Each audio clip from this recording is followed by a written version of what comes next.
Udhna police સ્ટેશનમાં ગઈકાલે એક એનડીપીએસનો ગુનો દાખલ કરવામાં આવ્યો છે.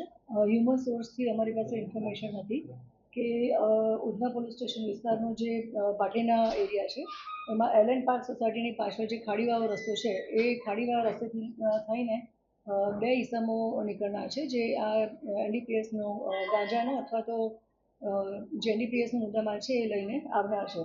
જે ખાડીનો પાછળનો રસ્તો છે ત્યાંથી M4 માર્કેટ તરફ બે અજાણ્યા ઈસમો આવતા હતા. આ ઇન્ફોર્મેશનના આધારે પોલીસે કાર્યવાહી કરી, બંનેને રાઉન્ડઅપ કર્યા અને જે એમની પાસે મુદ્દામાલ હતો એ ચેક કરતા ગાંજો મળી આવ્યો હતો, જેની કિંમત આશરે 4,62,000 રૂપિયા છે અને એ જથ્થો છે 9 કિલો 200 ગ્રામ જેટલો.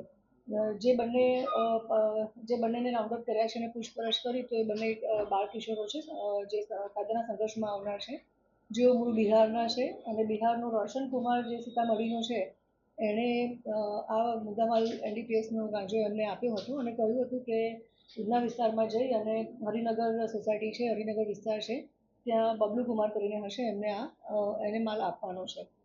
તેઓ બંને સવારે કાલે ટ્રેનમાં બિહારથી જ આવ્યા હતા અને હ્યુમન સોર્સથી જે અમારી પાસે ઇન્ફોર્મેશન હતી એના આધારે આખો કેસ કરી નાખવામાં આવ્યો છે અને કાયદાના સંઘર્ષમાં આવેલા જે બે કિશોર છે એમને પણ અમે આગળની કાર્યવાહી કરી છે અને જે આરોપી બાકી છે એમને પણ અમે અટક કરીશું.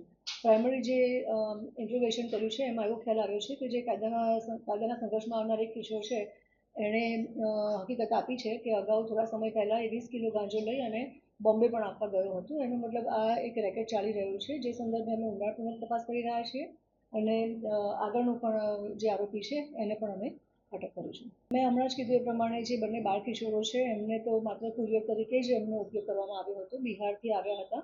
બિહારના જે રોશન કુમાર કરીને મોકલનાર છે એણે આ બંનેને કુરિયર તરીકે યુઝ કરી અને ગાંજાના મુદ્દામાલ સાથે અહીંયા સુરતમાં ઉધના ખાતે મોકલ્યા હતા. એ અમે અત્યારે ઇન્વેસ્ટિગેશન અમારું ચાલુ છે. જેવી અમને અપડેટ ઇન્ફોર્મેશન મળે છે અને અમે એમાં આગળ કાર્યવાહી કરીએ છીએ, આપને અપડેટ કરીશું.